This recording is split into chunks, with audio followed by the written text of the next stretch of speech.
Recording. Hi everybody. Did you all know that according to ABC News that Hershey makes enough little Hershey's Kisses to go around the world one whole time, times that by 12. So 12 times around the world. And that's how many Hershey's Kisses they make in a year. And I figured why let all that chocolate go to waste and teach everybody how to make Hershey's Chewy S'mores bars. They sound delicious to me, and I figured maybe some of the people might enjoy them too. First off, I'm going to talk about the preparation in order to get yourself started and keep all your stuff organized.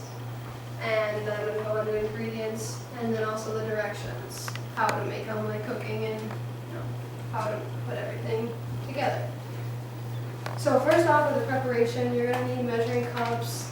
These will be fine if you have fancier ones. Go for it. Measuring spoons. You might need a couple bowls. I'd go with 2 or 3 big ones like this size. You're going to need a beater, you'll need an oven, and you'll need a 15 by 10 by 1 inch pan. And now all these ingredients are according to a site that I found, Hershey's Kitchen.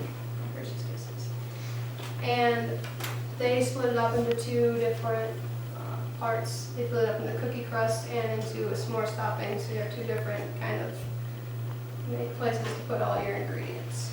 So the cookie crust starts out with 1 cup of butter, or just 1 whole stick, 1 egg, such as these, 1 1/3 cup of flour, 1 teaspoon of baking powder like this, 3/4 cup of sugar, a teaspoon of vanilla. You can use imitation vanilla or pure vanilla extract, whatever works.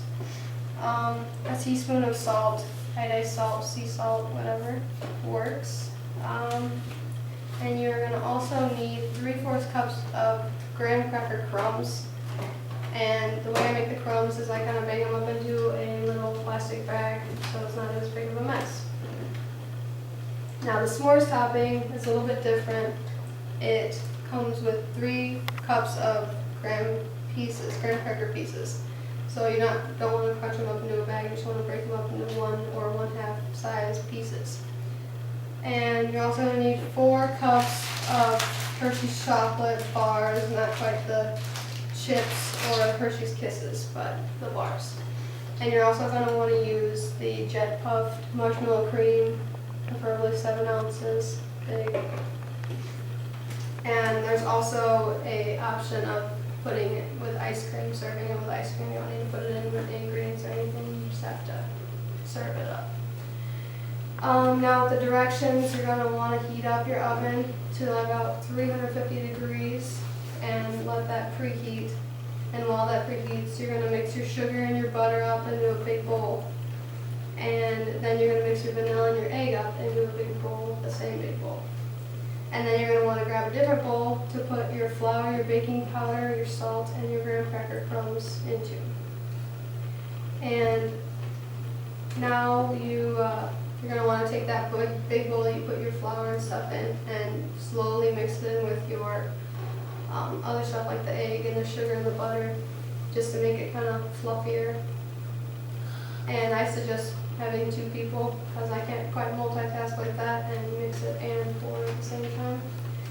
So once that's thoroughly mixed, you're going to want to put it into your oven that's preheated already and cook that for about 15 minutes. And while that's cooking for 15 minutes, that gives you plenty of time to work on your s'mores topping.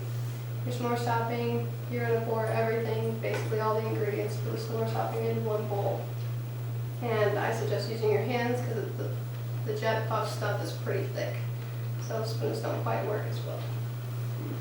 And once your cookie crust is done, you're going to pull it out and put your s'mores topping on top of it and just kind of spread it around.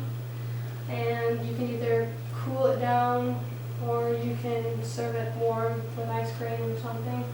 And this is what it looks like when it's done. Pretty nice. And hopefully my audience enjoys it too. Also, I want to talk about Mr. Hershey's. He was born in 1857, according to my Hershey's cookbook. He made such a great creation that I'm glad that he was born in that year, because or else we wouldn't have as great a food and desserts as we have now.